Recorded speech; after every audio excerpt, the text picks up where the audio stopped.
Ever feel like your to-do list is a mile long, but you can't remember the last time you actually felt, well, like yourself? If that sounds familiar, you're in exactly the right place. Today, we're going to dive into the core ideas from Anya Meyer's Stillness in the Storm, which is all about finding that little bit of calm right in the middle of the beautiful chaos of family life. So our guide for this journey is Anya Meyer's book. We're going to follow her deeply personal story from total burnout to being truly present, and it's a path that, honestly, might feel incredibly familiar to a lot of us. And wow, the author just nails this feeling with this quote, doesn't she? It's that slow fade, that sense of getting so lost in taking care of everyone else, your kids, your partner, your job, that you kind of start to lose sight of who you are underneath it all. Meyer calls this the storm. And it's a feeling so many of us know deep in our bones. It's that alarm clock jolting you awake before the sun's up, the absolute chaos of lunches and lost socks, the constant ping, ping, ping of messages on your phone, and all of it just simmering in this heavy, constant feeling of guilt that you're never, ever doing enough. This right here, it gets to a really painful and hidden truth of the whole thing. See, on the outside, you're functioning. The machine is running. But inside, you're just trying to keep your head above water, and so often you feel completely alone in that struggle. So you gotta wonder, right? What happens when that constant pressure just keeps building and building and never lets up? Well, that brings us to the breaking point in the author's story, the moment that turned mindfulness from a kind of nice idea into an absolute necessity. Look, this wasn't a burnout that a weekend away could fix. The pressure kept building and building until her body just physically gave out, forcing her into a life-threatening medical emergency. It was like the universe was literally screaming at her, "Stop! The way you're living just isn't sustainable." But you know, the healing didn't happen in some big, cinematic moment. It arrived quietly. It was found not in some huge, life-altering change, but in the smallest possible actions. A single conscious breath, a deliberate pause in the middle of all the chaos, a quiet whisper to herself. And that whisper, it was this simple, powerful invitation.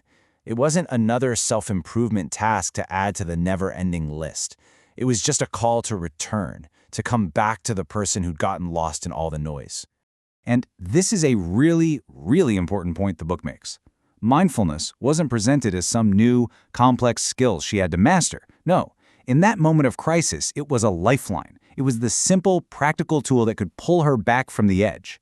Okay, so this brings us to a huge hurdle for pretty much all of us, the myths we have in our heads about what mindfulness even is. For overwhelmed parents, the idea can sound like just one more thing we're failing at. So let's clear that up right now. This comparison is just so important. We have this image, right? We think mindfulness needs a quiet yoga studio. But the reality? It's often finding a moment of awareness while you're crying in the car. We think it's about incense, but really it's happening at the kitchen sink. We think it's about the impossible task of stopping our thoughts, when it's really just about noticing them without judgment. It's not about clearing your mind, it's about coming home to your heart right in the middle of the mess. So when you strip away all the myths, this is what's left. The entire practice can begin with just this simple ability to hit pause on the chaos, take one single breath, and just acknowledge, I am here. That's it. That's the foundation. It's that accessible.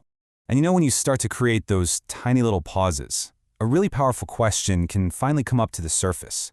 So now we're going to shift from the storm outside to the quiet inside and ask, who are you now underneath all that noise?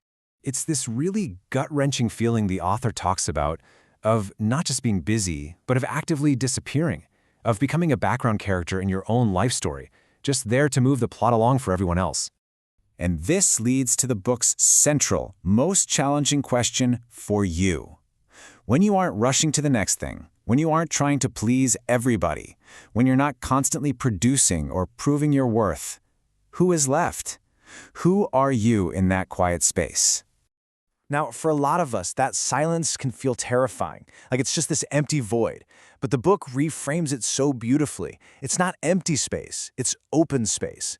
It's the place where you finally have enough room to hear your own voice again and reconnect with the person you were before the storm hit.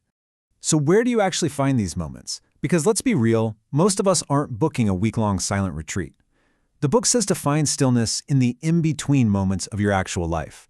You know, in that single breath you take before you open the next urgent email, or in that little pause you take in the car before walking into the house. It can even be found just by noticing that quiet ache you feel late at night, when everything is finally still. And that brings up another really powerful question.